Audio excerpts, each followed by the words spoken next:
안녕하세요. 30대 후반, 아직도 시댁이 너무 멀게만 느껴지고 어렵기만 한 결혼 2년차 워킹맘입니다. 1년 전에 첫 아이를 낳았고, 잠깐 아이를 키우느라 휴직을 하긴 했었으나, 지금은 엄마의 도움을 받아 아이를 맡겨놓고 직장을 다시 다니고 있어요. 저희가 둘 다 제법 큰 직장을 다니면서 월급을 합치면 다달이 세후 800만 원 정도는 벌고 있는데요. 좋은 직장에서 돈 잘 벌면서 살고 있지만, 워낙 없는 집에서 태어난지라, 결혼할 적에 아파트 구한다고 남편은 남편대로 대출을 쓰고 저는 저대로 대출을 쓰느라 둘 다 매달 월급에서 대출금 빠져나가고 나면 생활비에 이것저것 다 빼서라도 저축할 돈이 생각보다 모자랐거든요. 게다가 아이가 유치원도 안 들어갔는데 그 와중에 양가 부모님의 준비도 안 된 노후 대책에 앞으로도 빠져나갈 돈이 산더미면 산더미지 절대로 적지는 않을 것이란 걱정과 예상이 앞서며 몸은 좀 지쳤지만 힘내서 직장을 나가고 있죠.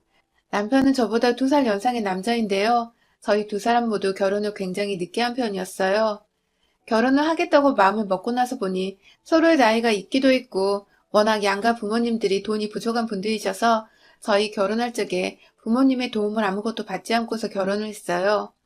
혼자 했다면 절대 못 샀을 집인데 둘이서 돈을 합쳐놓고는 집도 대출금 더해서 앞으로 더 오를 거라는 뉴타운 지역에 브랜드 아파트 하나를 투자로 생각하며 무리해서 산 거고, 살림은 저희가 각자 집에서 쓰던 개인 살림에 침대도 제거 들고 갔고 미니멀리스트를 지향한다며 아주 최소한의 가전제품들만으로 채워놨습니다. 앞으로 살며 조금씩 여유가 있을 때마다 하나둘 채워놓지 않을 소꿉놀이하는 심정으로 시집을 왔죠. 서로 돈을 쓰는 것이나 앞으로 살아가는 것에 있어서 가치관이 비슷한 사람이었기에 연애 때부터 지금껏 줄곧 삐그덕거릴 일 없이 참 잘 지내고 있기도 합니다. 특히 남편은 가정을 참 소중하게 생각하는 사람인지라 아이가 태어난 후에는 더욱 가정에 충실히 대하는 편이었어요. 저로서는 고령에 출산한 여자라 몸도 마음도 참 불안하고 피곤하기도 했는데 남편이 옆에서 제 정신을 꽉 붙들어주고 있으니 얼마나 고마운지 몰라요. 사실 저희는 서로 만나기 전까지 결혼에 대해 생각이 하나도 없었어요. 각자 사는 게 너무 바쁘고 치열했었기 때문이죠. 저희 집은 남편만큼은 아니었지만 아빠 혼자 외벌이를 하는 가정이었던지라 돈을 원하는 대로 막 쓰며 살지는 못했어요. 엄마가 밖에 나가 일하는 걸 원치 않는다며 늘 자신의 용돈까지 줄여가며 생활비를 더 주셨던 아빠께 죄송하다며 엄마는 늘 생활비를 아껴 쓰셨고 그걸 보며 저도 근검 전략에 대해 자연스럽게 배워나갔던 것 같아요. 물욕은 그닥 없었고요. 제가 딸 하나였던지라 부모님의 노후는 온전히 제가 신경을 써야 했고 그래서 더욱 부담을 느끼며 돈을 모으려 했던 것 같아요. 언제든 병원비로 돈이 훅훅 빠져나갈 것을 대비해 저라도 제 행복 대신 고생하며 사셨던 부모님을 위해 쓰자며 결혼과 연애를 미루고 일에만 집중한 것이죠. 남편의 경우 IMF로 직장에서 잘린 후 줄곧 일용직을 전전하시다가 겨우 가게 하나 차리신 시아버지는 직원 둘 돈조차 없다며 본인이 직접 주방일에 서빙일까지 하시며 5년 넘게 일하시다 허리를 제대로 삐끗하시는 바람에 다른 식당에서 주방일 하시던 시어머니가 함께 도와주겠다고 가게 업을 도우셨고 그렇게 열심히 장사를 하셨는데도 그닥 손님들이 몰리거나 큰돈이 벌리지는 못했지만 남편과 도련님이 대학을 나올 수 있을 정도까지는 벌어놓으셨다고 해요. 물론 그렇게 번 돈은 아들들 대학 다 보내고 나니 빈털털이 되어 다시 바쁘게 식당 일을 하셨지만요. 부모님이 다 바쁘고 힘들게 사셨다 보니 남편은 장남이라며 늘 자신이 출세를 해서 집안을 일으켜야 한다는 생각이 강했다고 해요. 좀 더 열심히, 좀 더 외롭게 살아서 모은 돈으로 부모님께 좋은 집도 선물해드리고 좋은 것도 많이 보여드려야 한다며 죽어라 일만 했습니다. 시아버님이 허리를 한번 다치신 후로는 꾸준히 병원도 다니셔야 했고, 나이가 드시면서는 아예 거동이 불편해지셔서 치료에 쓰이는 돈이 많이 필요했는데, 그것도 늘 남편은 마음만이라도 풍족하시라며 치료비 이상의 돈을 시어머니께 쥐어드렸다고 해요. 이제는 식당도 아주 조금은 자리를 잡아서 알바생 하나의 주방일 해주시는 분 정도는 고용할 수 있는 정도가 되어 시어머니는 집에서 쉬고 계세요. 더 이상 아버님 따라 식당에서 일을 하지 않아도 될 정도가 된 것이죠. 안타깝게도 도련님이 30살적부터 장사를 한다고 뛰어들었다가 빚더미에 앉으신 바람에 남편의 돈도 여러 번 빌려가고 시부모님께 여전히 얹혀 살며 직장도 없이 백수로 지내다가 시부모님께는 완전 아픈 손가락이 되었는데 아마도 이러한 사정 때문에 더더욱 저희 시어머님께 남편은 아들 그 이상의 의미였을 것입니다. 힘들 때 옆에서 남편보다 더 힘이 되어줬고 내 뱃속에서 나온 가장 잘나고 빼앗기기 싫은 아들이란 생각이 강하셨을 거예요. 제가 이 얘기를 해드린 이유는 참 정도를 모르고 지나치게 아들을 자신의 소유라고 그도 모자라 며느리를 자기 아들을 빼앗아간 천하의 나쁜 년 취급을 해버리는 시어머니를 소개해드리기 위해서입니다. 어렵게 사셨고 어렵게 자식을 키우셨고 그래서 아들을 잘 키워내신 것까지 너무너무 인정하고 또 존경스럽지만 저를 대하시는 시어머님을 생각할 때면 결코 제가 존경만 해드릴 수는 없었습니다. 결혼하며 무리해서 아파트를 구입했던 날, 둘 다 서로의 공동명의 집을 사면서 그날 텅 빈 그 새 아파트 주차장 안에서 꺼이꺼이 울었었어요. 우리 이름으로 서울 한복판에 집이 생긴 거냐며 얼싸안고 좋아라 했죠. 비록 부모님께 먼저 좋은 집을 선물해드리고 싶었었지만 아무리 자식이 좋은 직장 가져서 돈을 벌고 있다고 해도 집을 선물해드리는 건 재벌이나 연예인들만 가능한 일이란 거 깨닫곤 일찌감치 그 꿈을 접었었는데 그래도 사랑하는 사람과 함께 으쌰으쌰 해서 우리라도 제대로 된 보금자리에서 결혼 생활을 할 수 있게 되었다는 사실이 얼마나 기쁘던지요. 그날 서로 데이트를 하는 것보다 각자의 부모님께 비싼 고기 사드리면서 잘 키워주셔서 감사하다고 우리 집에 게스트방 하나 놓고서 언제든 부모님을 초대해 함께 뜨시게 지내보자며 얘기를 나눴고 저는 불이 나게 집으로 달려가 부모님을 모시고 집 근처의 근사한 고깃집에 모셔가 한우 세트를 시켜 먹었었네요. 그런데 시어머니께서 전화가 왔어요. 저희야 뭐 상견례도 다 끝냈고 결혼식장부터 결혼에 필요한 모든 걸 다 준비했을 때였던지라 서로의 부모님과도 자유로이 왕래를 하면서 서서히 친분을 쌓아가고 있었던 때인데 그날 시어머니께 전화를 받은 건 처음이었죠. 그런데 전 고기 먹다 말고 부모님 앞에서 어머님 하면서 전화를 받았지만 이내 똥 씹은 표정이 되어서는 서둘러 부모님 앞에서 자리를 비킬 수밖에 없었습니다. 시어머니께서 수화기 너머로 저를 혼내키시는 게 다 들릴 만큼 소리를 치시며 훈계를 하셨기 때문이죠. 집을 공동명의로 했다는 이유로 말입니다. 돈도 정확히 반반 냈고 같이 준비해서 하는 결혼인데 남편이 집을 가지고 있어야 기가 살아 돈이 들어온다며 뭐 돈을 얼마 냈다고 명의가 반반이냐고 호통을 치시던 시어머니의 말씀에 식당 밖에서 듣다 짜증도 났었습니다. 도대체 남편은 중간에서 뭘 어쩌고 있길래 어머님이 이렇게 애비 며느리한테 전화를 해서는 호통을 치시는가 싶어 괜히 남편한테 책임도 돌리려는데 그때 수화기 너머로 엄마 뭐해? 하며 뭔가 핸드폰이 왔다 갔다 하는 듯 하더니 남편이 미안해 이따 전화할게 하고는 순식간에 끊어버렸어요. 어안이 벙벙해 고기고 뭐고 밖에서 남편 전화가 올 때까지 기다렸죠. 그리고 정말 조금 뒤 전화가 걸려온 남편의 말. 시어머니가 분명 집 서류를 보더니 좋아를 하셨었는데 다 같이 보던 TV 볼륨을 높이시다가 조심히 핸드폰 하나 쥐고는 안방으로 들어가시길래 뭘 하시나 싶었더니 안방 구석에서 저한테 호통을 치고 있으셨다네요.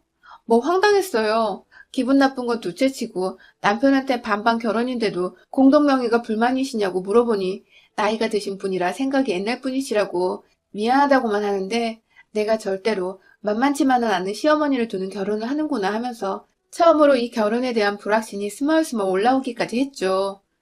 다행히도 남편은 그날 시어머니가 제게 저지른 실수를 어떻게든 대신 만회하려고 결혼 직전까지 최선을 다했어요. 시어머니가 또다시 저한테 호통을 치진 않을까 싶어 걱정이 되었는지 알아서 시어머니 앞에서 제가 자기만큼 돈을 준비해왔다고 말도 여러 번 꺼낸 듯하고 시어머니께 본인이 잘못한 거란 걸 일깨워드리려 노력을 한 듯해요. 그래서였는지 시어머니는 결혼 직전에 저를 시댁으로 초대하셨고 그날 일은 미안했다고 사과도 하셨죠. 본인이 살아온 사고방식을 못 버리고 사는 늙은이라며 면목 없다고 온 시댁 식구들 앞에서 고개를 숙이시길래 저도 민망하고 괜시리 문제를 키운 것 같아 죄송하다며 말씀을 드리곤 없던 일로 하기로 했죠. 결혼 전에 이렇게 잘 마무리가 되어서 어찌나 다행이었던지 몰라요. 하지만 그건 단지 시집만 와봐라 하고 절 벼르고 있던 시어머니의 철저한 계략에 불과했습니다. 공동명의라는 집이 굉장히 불안하고 거슬렸는지 자신의 집 문에 붙여놓은 부적을 떼어다가 새 집 현관에 덜컥 붙여놓질 않나. 게스트방은 시댁 식구들뿐만 아니라 저희 부모님도 모시기 위해 만들려고 한 방인데 마치 자신의 방인 것처럼 자기 옷들과 화장품들, 심지어 본인 사진까지 액자에 넣어와 진열을 해놓지 않나. 하다하다 새댁의 로망이라는 주방 꾸미는 것도 시어머니 때문에 다 물거품이 되었어요. 본인 쓰던 그릇들과 후라이팬이라며 제 취향은 전혀 존중되지 않은 기스난 것들을 가져오셔서는 억지로 찬장에 넣어주신 바람에 그 후로도 한동안은 시어머니가 저희 집을 제 집처럼 드나들며 계시느라 식기들을 바꿀 수가 없었습니다. 괜히 마음대로 버렸다가 본인 성의를 무시했다고 섭섭해하시면 더 골치가 아플 테니까요. 아무튼 시어머니 하시는 꼴을 보니 딱 비록 집은 반반씩 계산해서 공동명의로 샀을지 몰라도 엄연히 자기 아들이 이 집의 가장이고 더 많은 지분을 차지해야 하니 본인이라도 집안에서 지분 확보를 내 그 명의를 조금은 아들한테로 더 치우치도록 하게 만들려는 심상 같았어요. 이런 생각을 하면서도 전 내내 제가 너무 쪼잔한 건가 싶어서 절 원망하기도 하고 진짜 혼자 괴로운 나날의 연속이었죠. 곧이어 남편도 눈치를 채고는 자신의 어머니가 너무 심하다고 엄연히 신혼집이고 그 방은 게스트룸이라 장인 장모님도 모셔봐야 하는 곳인데 그렇게 꾸며놓으면 어떡하냐고 결국 화를 내기까지 했고 그렇게 시어머니는 며느리 앞에서 처음으로 대놓고 아들한테서 혼인하고는 자기 짐을 빼서 시댁으로 돌아가셨답니다.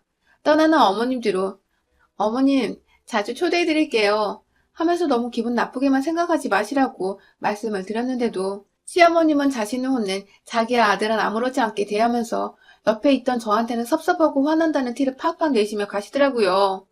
내가 딸이 아닌 며느리는 며느리구나 싶었답니다. 뭘 해도 내가 친자식이 아니니 내 잘못이고 내가 미우시겠지 싶었죠. 하지만 그 후 시어머니는 더욱 저를 차별하기 시작하셨어요.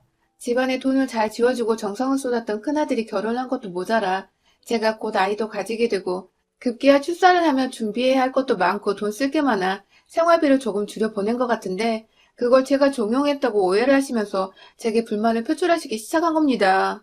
전 정말 아무것도 몰랐는데 임신한 저한테 연락이 오셔서는 얘 가진 게 언제부터 그리 대수였냐며 빈정상하는 말씀을 하신 것부터 시작해서 아들이 집에 돈을 안 보내주는데 네가 꾸민 짓이냐고 대놓고 본인이 상상한 머릿속 상황을 제게 꼬치꼬치 캐물으며 따져대기 시작하셨죠. 언제까지 남편이 시부모님과 도련님의 뒷바라지를 해야 하는 건지 솔직히 답답했지만 그렇다고 남의 가정사에 단 한 번도 참견을 한 적은 없었습니다. 제가 와이프이고 앞으로 함께 꾸려나갈 가정이 있었음에도 불구하고 남편이 어렵게 자라온 걸 다 아니까 시부모님이 고생 많이 하신 걸 다 아니까 생활비를 보내는 것이 내가 굳이 간섭할 일이 아니라 생각을 해서 철저히 모른 척을 해왔었어요. 저도 저대로 저희 부모님께 생활비를 보내드리고 있고 결혼 전부터 각자 부모님께는 각자 효도를 열심히 하자고 여러 번 대화도 나눴으니까요. 이런 얘기는 혼자 속 끓이기 싫어서 남편에게 사실대로 털어놓으며 시어머님이 오해하지 않으시도록 얘기 잘 하라고 말을 전했어요. 남편도 화들짝 놀라며 제게 사과를 연신했고 다음날 또 뭐라 연락을 드렸는지 시어머니는 그 후 다시 돈 문제로 제게 화를 내지는 않으셨죠. 물론 여전히 제가 남편 뒤에서 종용한 것이 분명하다는 의심의 눈초리를 늘 기분 나쁘게 보이곤 하셨지만 저도 제 정신건강을 위해 철저히 모른 척하려고 노력했습니다. 그러다 최근 제가 일이 바쁘고 퇴근하면 육아로 바쁘다는 이유로 친정엄마와 깊은 대화를 나눌 시간이 그리 많지 못했었어요. 그런데 아주 충격적인 얘기를 접하게 되었습니다. 다른 사람도 아닌 저희 남편으로부터요. 아니 글쎄, 아이 낳고 조금 쉬다가 회사 바로 복귀한 지 벌써 1년이 되어 가는데 그간 글쎄 저희 집에는 친정엄마뿐만 아니라 저희 시어머님도 꾸준히 와 계셨다는 것입니다. 사실 시어머니께서 제가 아이를 친정엄마한테 맡기고 출근을 한다 했을 때부터 노발대발 하시면서 얘는 엄마가 키워야지. 사돈이 왜 우리 집에 오냐고. 우리 집이라는 표현을 굳이 쓰시면서 저희 엄마가 마치 못 올 곳에 오는 것 마냥 말씀하셨었죠. 남편이 또 제 기분을 간파하고는 무슨 말씀을 그렇게 하시냐며 출산한 아내한테 친정엄마가 곁에 있는 건 당연한 건데 남 얘기하듯 왜 그러냐고 저 대신 화를 내주긴 했지만 전 내심 상처도 받고 속으로 꽁해 있었거든요. 그랬는데 그날 후로 또 입을 꾹 다무실 줄 알았던 시어머니가 남편과 제가 모두 출근을 하고 없는 그 사이 친정엄마가 저희의 육아를 대신 해주고 계실 때 본인도 집에 오셔서는 손주 육아는커녕 혼자 사돈한테 물어보거나 같이 먹자는 말도 없이 자기 밥을 차려 먹질 않나. TV만 주구장창 보면서 애를 자꾸 깨워 애먹이더니 급기야 친구들을 여러 불러서는 집안에서 짜장면도 시켜 드셨다더군요. 어쩐지 하루 정도 구수한 음식 냄새가 나길래 엄마한테 아들이 방구를 여러 번 낀 거냐고 농담 삼아 물어본 적이 있었는데 그날이 그날이었나 보더라고요. 그것 외에도 저희 엄마 옆에서 들어오지 말라는 식으로 게스트룸에 들어가 내내 퍼질러 자기도 하는 등 쓸데없는 경계를 하면서 이해할 수 없는 행동을 하며 끈질기게 기분 나쁘게 하셨고 결국 엄마는 이 얘기를 제가 일과 육아로 너무 지쳐 보이길래 꾹꾹 참고서 속에 담아두다가 결국 터뜨리신 겁니다. 사실 저희 남편한테 먼저 말이죠. 장모님이 울면서 이런 취급받아가며 내 딸이 낳은 아이를 돌봐주고 싶지 않다고 확실히 정리하던가 딸과 손주를 아예 그냥 친정으로 당분간 보내놓으라며 사돈에게 화났다며 단단히 으름장을 놓으셨고 남편은 그제서야 자신의 엄마가 또 뭔가 저질러 버렸구나 하며 급하게 저한테 사과하러 전화를 한 것이죠. 하지만 전 엄마가 울었다는 말을 듣자마자 도저히 그냥 넘길 수 없었습니다. 당장에 반차를 대고서 집으로 갔어요. 아침마다 엄마가 저희 출근하는 모습까지 다 보시며 그때부터 제 아이를 돌봐주시기 시작하셨기에 오늘 아침에도 엄마는 저희 집에 계셨거든요. 아무렇지 않게 인사를 하고 나왔는데 엄마는 오늘만큼은 도저히 스트레스 받아 못하겠는지 남편한테 미리 시어머니가 집에 오지 않도록 단속을 하라고 연락을 하셨던 것 같아요. 엄연히 이 집도 내 집인데 감히 내 집에서 아이 돌봐주느라 뼈 빠지는 우리 엄마한테 뭔 진상짓을 벌였을까 싶어서 정말 코에서 불을 내뿜으며 급히 집으로 갔어요. 그쯤 남편은 시어머니께 연락을 드려 제대로 말씀드리겠다고 했고 저는 일단은 시어머니를 남편에게 맡기기로 생각을 하고 일단 집에 가 저희 엄마의 마음을 어떻게든 먼저 풀어드리려는 참이었습니다. 그런데 한 30분쯤 지나 점심시간 조금 지났을 때 도착한 제 집안에는 시어머니가 계셨어요.